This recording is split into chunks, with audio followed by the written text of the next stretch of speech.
ዋው የምትመለከቱት ሰይፉ በኢቢኤስ ነው። በያላችሁበት ጥሩ ጊዜ ነው የምንመኘው።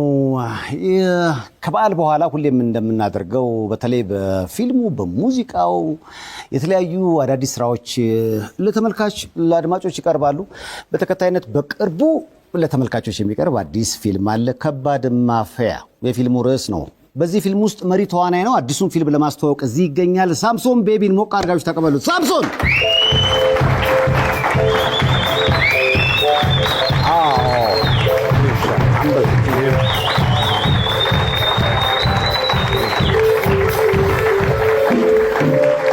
እንኳን አደረሰ። ሳሚ እንዴት ነው? ሰላም ነው ወይ?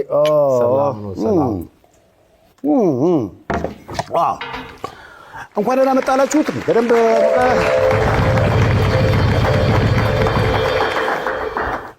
በጣም አሪፍ ፊልም ነው እየተባለለት ያበደ ነው።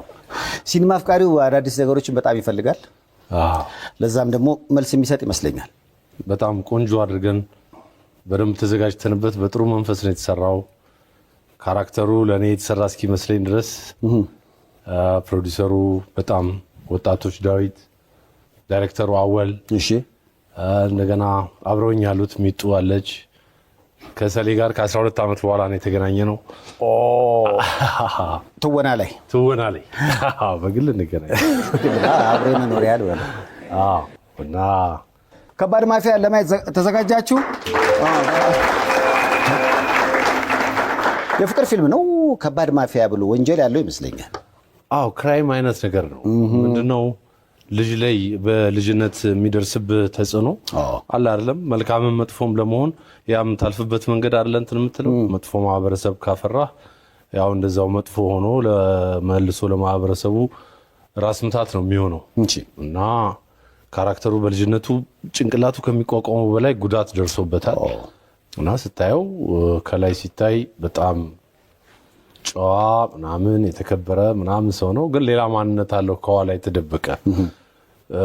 ህልሙ ያ በደል ያደረሱበትን ሰዎች ሪቬንጅ ማድረግ ምናምንና በጣም ጨካኝ ካራክተር ነው። በጣም አሁን ራሱ ፈራው ትንሽ ትሬለሩን አየው። በጣም ትንሽ አስቸጋሪ ነው። ያው እንግዲህ ይህ ከስንት ጊዜ በኋላ የሰራው ፊልም ነው ማለት ነው? ከሌባና ሌባ በኋላ አሁን 2 ፊልሞች ሰርቻለሁ። አንዱ ይሄ ነው። ሳምሶን ቤቢ ለአድናቂዎቹ በአዲስ ሲኒማ ተመልሷል ነው አጭሩ ነገር አለ። ያው ተመልሷል።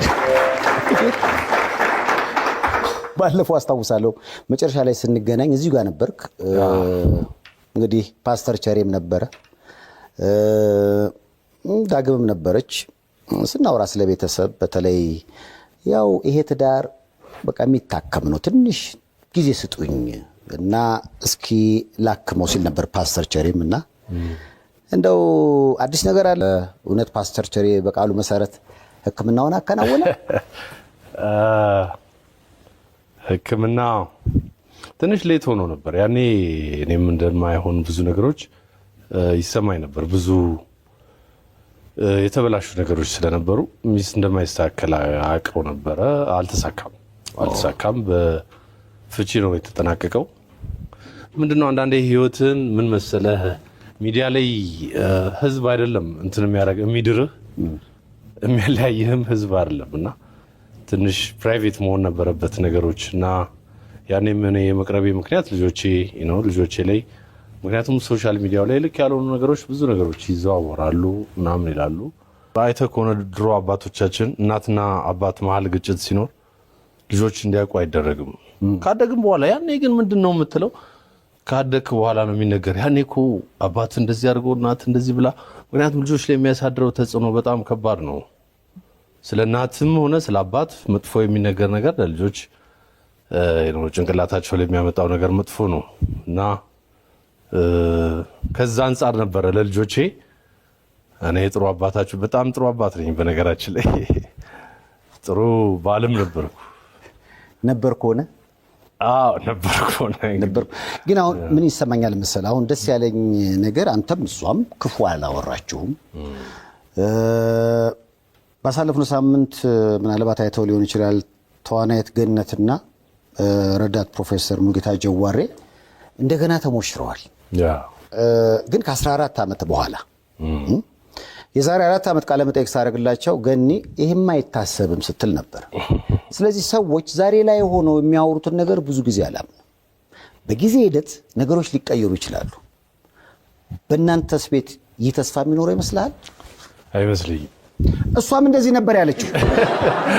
አይመስለኝም። ምንድነው መሰለህ ልጆች እነሱ ፈቅደው አይደለም እኛ ፈቅደን ያመጣናቸው። ስለዚህ ለነሱ ነው መጠንቀቅ ያለብን፣ ለነሱ ነው እንትን ማድረግ ያለብን።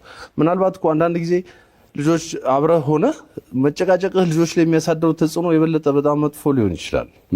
የሚያሳድርባቸው ነገር መጥፎ ሊሆን ይችላል እና አንዳንዴ ይሄኛው የተሻለ ሊሆን ይችላል። እኔ እንደ ወንድ መቋቋም የምችለውን ያህል ትዳር ነው ትልቅ ጸጋ ነው፣ ትልቅ ስጦታ ነው፣ እግዚአብሔር የሚሰጥ ጸጋ ነው። ስለዚህ እንደ ዋዛ ዝም ብለህ እንትን የምታደርገው ነገር አይደለም። እንደ ዋዛ በቃ ሲከፋ ጥለው የምትሄደው ነገር አይደለም እና ብዙ ሞክሬያለሁኝ፣ በጣም ብዙ ጥሬያለሁኝ። ግን ደግሞ አንዳንድ ጊዜ በግድ አይሆንም። ገባህ? እግዚአብሔር ካልፈቀደ ያ ነገር ልጆችም የበለጠ ጉዳት ላይ መውደቅ ከሌለባቸው ማብቃት ካለበት ማብቃት ነው ያለበት። እኔ በምን እስማማለሁ? ከአንዳንዶች ጋር እዚህ ፕሮግራም ላይ ተለያይተው አብረው በፍቅር ስለሚኖሩ ልጆቻቸውን በፍቅር ስለሚያሳድጉ ቤተሰቦች ስናቀርብ እንዴት ምናምን የሚሉ ሰዎች አሉና ፍቅርማ ቢሆን አብሮ መኖር ፕላን ኤ ነው። ካልሆነ ደግሞ በጋራ በተለይ ልጆች ካሉ ልጆችን በጋራ በሰላማዊ መንገድ እንደዛ ነው ተከባብሮ ማኖር ደግሞ ፕላን ቢ ስልጣኔ ነው። ይሄን ደግሞ ብዙ ሰዎች ማየት አይፈልጉምና እንዴ ይመስለኛል ጭንቅላታችን ውስጥ ለምሳሌ ባልና ሚስት ከተለያዩ በኋላ እሱን ማጥቃት ምናምን የለመደው ጭንቅላታችን። ይሄ ልክ አይደለም። ግን ይሄ በጣም ኋላ ቀር አስተሳሰብ ነው እንዴ። ለምን ብዙ ክፉ ደግ እኮ ነገር አሳልፈሃል አይደል እንዴ? አንዱ የሌላውን ገበና እያወጣ መስጠት፣ እንደገና ፋይት ማድረግ፣ አንዱ የሌላውን ውድቀት መመኘት ምናምን፣ ይሄ ተገቢ ነገር አይደለም። በፍጹም መሆን የለበትም። ልጆችም እኮ ቢኖሩላቸው ነው አይደል? እናትም አባትም መልካም ደግሞ ያለን ነገር እኮ ያለን ጸጋ እግዚአብሔር ሰጥቶንም እዚህ ሀገር ላይ መቼም ሰው ያውቀናል እና መጀመሪያ ራስህን ፕሮሞት ማድረጉም በስራ ቢሆን የተሻለ ነው። ገባ? ስትበላ ስትጠጣ እኔ አሁን ይሄ ነገር ብዙ እንትን አያደርግኝም። አብዛኛው ኢንስታግራም ላይ ስንት የተራበ ሰው እኮ አለ። አንተ ክትፎ ስትበላ ክትፎን አንሰህ ለምን ትፖስተዋለህ? የራበው ሰው እዛ ጋር አያየውም እንዴ? አንተ ሄደህ ከከተማው ተዝናና ምናምን ስታደርግ ያ ያልሞላለት ያን ማድረግ የማይችል ፍቅር ኖሮት ቤት ውስጥ ግን ያንን አሟልቶ ይዞ መውጣት የማይችል ባል አለ እኮ። ትልቁ ጸጋ ውስጣቸው ኖሮ ሰላማዊ ትዳር ሰላማዊ ፍቅር ያለበት ምናምን ኖሮ ግን ምንድነው መሰለህ የሶሻል ሚዲያው አጠቃቀማችን ትክክል አይደለም። ግን አሁን አብረህ አይደለህም እኮ እዛ ላይ ከሆንክ ሁሌ አብረህ ትመስላለህ፣ ግን አብረህ አይደለህም። ሌላ ዓለም ላይ ነው ያለኸው። እኔ አሁን በጣም በሚገርም ሁኔታ ብዙ ከሚወራባቸው ካፕሎች መካከል እናንተ አንዱ ትመስሉኛላችሁ። እውነት ነው። የኛ ቤን አፍሌክ እና ጄኒፈር ሎፔዝ እናንተ ነው የምትመስሉኝ ግን ይሳሰብ። ምክንያቱም በጣም ጨዋ ነች ዳጊ፣ አውቃለሁ። ከሷ ወገን የሚመጣ ነገር የለም። ትዳሯን ሴቭ ለማድረግ ብዙ እንደምትጥርም ትነግረኛለች። አንተም እሷም ለልጆቻችሁ ስትሉ ብዙም የራሳችሁን ነገር አውጥታችሁ ወደ አደባባይ አታሰጡም እኔ እስከማውቀው። ግን ደግሞ ዜና ላይ ምናምን ላይ ሁልጊዜ የሆነ ነገር አለ ስለ እናንተ። እኔ አይገባኝም። ለምሳሌ አሁን ባለፈው አሜሪካን ሀገር ሙቭ አደረገ፣ ተሰደደ እንደውም በአሜሪካ አገባ ሁሉ ስትባል ነበር። አገባ ሁሉ ተብሏል። ይሄን ደግሞ ከአንድ ብቻ ሳይሆን ፕሮዲውሰሮቼ ሲያሳዩ ነበር። ከብዙ ዩቲዩበሮች በቃ ሲቀባበሉት የነበረው ወሬ ነው። ሶሻል ሚዲያው ትዳሬን ነጥቆኛል ብለህ ታስባለህ? ሶሻል ሚዲያው ምን መሰለህ፣ እኔ ትዳር ላይ ብቻ ሳይሆን አጠቃላይ ብዙ ሰዎች ላይ አሁን እንግዲህ ሶሻል ሚዲያ ስንል ሰዎቹ አሉ የሚፖስቱት ዜናውን የሚያወሩት ምንጭ ሳያራግጡ ከማን ነው የተሰማው። አንዱ የፖስተውን እንትን የሚያደርግ ነገር ኃላፊነት ያስፈልጋል እኮ አይደል? እዛ ጋር እኮ አሁን ቪው ማግኘታቸውና ምናምን ብቻ ሳይሆን ልጆቻችን እኮ አሉ ያዩታል እኮ ያንን ነገር። አይተሃል ተንብኔሉ የሚለጠፈው ሳምሶን ታደሰ ምናምን አደረገ እና ይለጥፈዋል። አሁን ራሱ ያልከውን ፎቶ አንስተው እንደገና ዜና ይሰሩበት። መስራታቸው ካልቀረ አንዴ ይበልላል። ምን ሳምሶን ታደሰ ተሰደደ ምንድነው እንትና ትዳር እንደዚህ ጉዱ ገበና ወጣ እና እንዴት ነው እነሱ ልጆች የሏቸው? ዛሬ ላይ እኮ ሰይፍ ያንተ ልጅ እኮ ዩቲዩበር መሆን ፈልጋለሁ አለች አይደል? ግን ያ ዩቲዩበር ምን አለበት? ጸጋ እኮ ነው እውቅና እኮ ማለት ተመልከቱ። ዛሬ መቄዶንያ ላይ እየተሰራ ያለውን ነገር ታዋቂ አንተ የምትሰራውን ነገር አሁን እኔ በህይወት ደስ የሚለኝ ነገር እውቅናዬን የተጠቀምኩበት የታመሙ ሰዎች እንዲታከሙ ብዙ ሰዎች አድርጌያለሁ ከቤተሰብ አልፎ ምናምን። አንተ አሁን ብዙ ነገሮች ተባብረህን ምናምን ከዛ በላይ እርካታ አለ? ይሄ ስምህ የሚያመጣልህ ነገር የሰዎችን ችግር ፈተህ የሰዎችን ችግር እንትን አድርገህ ስታይ ከዛ ህፃናት ታከሙ ድነው ልትሞት ጭንቅላቷ ውስጥ የሆነ ነገር የወጣባት ልጅ አይኗ ጠፍቶ ሁለተኛ አይኗን ላይ ያጠፋ ሲል ቆመ መንገድ ላይ ሰዎች ለምነ ገንዘብ አሰባስበን ለምነን ልከን ስናሳክም ከዚህ በላይ እርካታ እኮ ደስታ የለም። አሁን እነኚህ ግን የሚያድጉ ልጆች አራያ ብለህ ማንን ነው እንትን የምታደርገው? አሁን እንደ ጋዜጠኝነት የማትለው ነገር አሁን አሉ ትልልቅ አይደል እንደነ እሸት ያሰፋ እንደነ ደረጃ ኃይሌ እንደዚህ የምናደንቃቸው ትልቅ አሁን ጋዜጠኝነት ወደፊት ጋዜጠኛ ሆናለሁ ሲል አንድ ልጅ በቃ ሾው መስራት ፈልጋለሁ ሲል አራያ የሆናችሁ ሰዎች ምናምን አላችሁ። አሁን እንደዚህ ህፃናት ልጆች ወዴት ነው እንትን የሚያደርጉት? ምን እንደሆነ ሲያረጋግጡ እኔ ስልኬን ማኔጀር ጋር ትቼ ነው የሄድኩት። ደውለው ቼክ ማድረግ ይችላሉ እኮ። ተሰደደ የደወለ የለም ተሰደደ ፈረጠጠ። እኔ ማረፍ ፈለኩኝ። ምክንያቱም የትዳር ቀልድ አይደለም፣ ቀላል ነገር አይደለም እና ብዙ ውጣ ውረዶች አልፈዋል። ብዙ ውጥንቅጦች እንትን ብለዋል። የኛ ነገር ደግሞ ብዙ ጊዜ ዜና ላይ ነው ያለው፣ ሶሻል ሚዲያ ላይ ነው ያለው እና መጨረሻ ላይ እንግዲህ ምን መሰለ የግል ህይወትህ ብዙ ጊዜ ባይወጣ ጥሩ ነው። ባይወጣ ወደ ሚዲያ እንትኑን አለ ግጭቱን አይደለም ብለህ ሰላማዊ የሚሆነው ምክንያቱም ሃፒ ኢንዲንግ መጥፎ እኮ ነው አይደል? ፊልም ራሱ ሰራ እኮ አሁን ውሳኔን ተመልከት። ብዙ ትራጀዲ የሆኑ ትንሽ ተስፋ ይሰጣል መጨረሻው ላይ ምናምን። ይሄ ግል ህይወትህ ግን ፈጣሪ ነው ጸሐፊው፣ አንተ አይደለህም። ነገ ወዴት እንደሚያመራ አታውቅም። መኖር ያለብህ ወደ ቤተሰብህ ምናምን ነው፣ በስራ ነው። ምክንያቱም የራስህን ህይወት አይደለም የምታየው እየኖርክ እንትና ሬንጅ ሮቨር አየው ኦኬ እንትና ወሬ አትደማመጠው ምን አልከኝ ነው። አንድ ቤት ሆነ አንድ ቤት አይደለም ያለው። አጠቃቀሙም የሰውም አጠቃቀም ትክክል አይደለም። እንደገና ሚዲያው ላይ ያሉ ልጆች አሁን አልፎ አለ ከእርዳታ ጋር በተያያዘ ሰዎችን ህይወታቸውን የተሻለ እንዲሆን ለማድረግ የሚጥሩ ሰዎች ታያለ እና አሁን ያልሆነ ነገር ነው ስሜ እንትን አሁን ማውራትም እንደዚህ ስለራሴ ብዙ ፍላጎት የለኝም። ለምንም ነገር መልስም አልሰጥም። ግን አንዳንዴ ስለራስ መናገር ያስፈልጋል። ምክንያቱም ሰዎች ያን ነገር አምነው ታያለ። እኔ በጣም ጥሩ ባል ነኝ ልንገርህ፣ በጣም ታማኝ ክርስቶስን ነው የምልህ። ሰራተኛ ከጠፋ ቤት ወለውላለሁ። እርግዝና ላይ ተንበርክኬ እግር አጥባለሁ።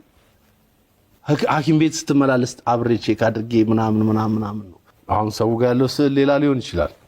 ሰብሰብ አድርጌ ቤት ወልውዬ ጠርጌ አጽድቼ ምናምን ሰራተኛ ሳይኖር ልጆቼን ሳምንት 15 ቀን እሷ ስራ ላይ ስትሆን ስቱዲዮ እንደምታውቀው ሙዚቃ እንግዲህ ሌሊት ነው የሚሰራው። ሌሊት ነው አቀናባሪዎች ጋር እንትን የሚደረገው። ድራማ እየሰራው ቲያትር እየሰራው ተስፋ ባጣ ምድረ በዳ እያልክ ምናምን ህፃን ልጅ እንትን ይላሉ። ለቁሳቸውን ትተው አስተኝቼ መጥዬ ህፃናት እንዴት አያያዝ እንደምችል እያጠብኩ እንትን እያረኩ ቤቢያው ይሄኛው ለቀጣዩ ትዳር ፕሮሞሽን ነው ወይንስ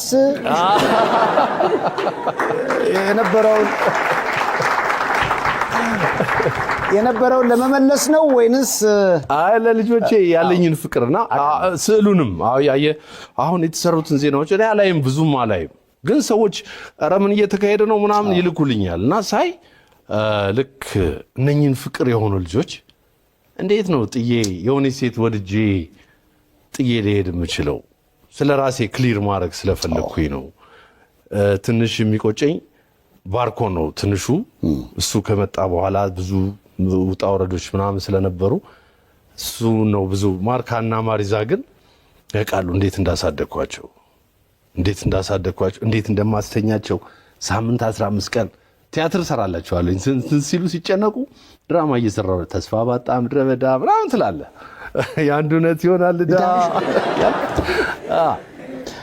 እኔ አሁን የገኒና የረዳት ፕሮፌሰር ሙሉጌታ ጀዋሬ ትዳር አንድም ከ14 ዓመት በኋላ ህይወት የዘራው አንዳቸው ስለአንዳቸው ምንም መጥፎ ነገር አያወሩም ነበረ። መጀመሪያ አካባቢ ግጭት ነበር። በኋላ ላይ ግን ስለ ልጆቻቸው ሲባል በመግባባት ውስጥ ሆኑና ያን አስቸጋሪ ጊዜ አለፉት። በተናጠልም ህይወት ሞክረውታል። ከዛ አልተሳካም። እንደገና ተመለሱ። ስለ ነገ ማንኛችንም ምንም አናውቅም። ለዚህም ነው ብዙ ጊዜ ስትጣሉ ነገ እንደምትታረቁ ሆናችሁ ተጣሉ የሚባለው። እኔ እውነቱን ለመናገር ከሁለታችሁም ወገን ብዙ ጊዜ በቃ ልጆቻችሁን ማዕከል ያደረገ አስተያየት ነው። አሁን ዘመኑ ሁሉም ባለ እንትን ነው፣ የፈለገውን ነገር ሊል ይችላል። ግን የሆነ ነገር ሲደጋገም ደግሞ እውነት ይመስላል። አዎ ዝምታ፣ በተለይ እኔ አሁን እንዴ አንተ ውጣና አንድ ነገር በል እንጂ እንዴ ዝም ትላለህ? ከአምና ጀምሮ ማለት ነው። ምክንያቱም እኔ ምንም ያልኩት ነገር የለም። ያ ዝምታ ግን አንዳንዴ እንትን ላይሆን ይችላል። ታውቃለህ፣ ልክ አይደለም ለካ። ለምን እኔ ዞሮ ዞሮ በስራዬ ነው የምመጣው፣ ከህዝቡ ጋር የሚያገናኘኝ ስራዬ ነው። ግን ጸጥ ማለት አንዳንዴ ልክ አይመስልም። ራስን መግለጽ አስፈላጊ ሊሆን ይችላል እና ከርቀት ሰው ጥሩ እንትን ላይኖረው ይችላል፣ ጥሩ ስሜት ላይኖረው ይችላል ምናምን። ያ አይደለም የሚወራው፣ ድራማ ነው እየተሰራ ያለው። ያ አይደለም እውነቱ፣ ሌላ ነው። መሬት የወረደው ነገር ሌላ ነው። ሚዲያው ላይ የሚወራው ምን ችግር አለው? ከኔ ማጣራት ይችላሉ እኮ። ኧረ እንደው ምንድን ነው የሚሻለው?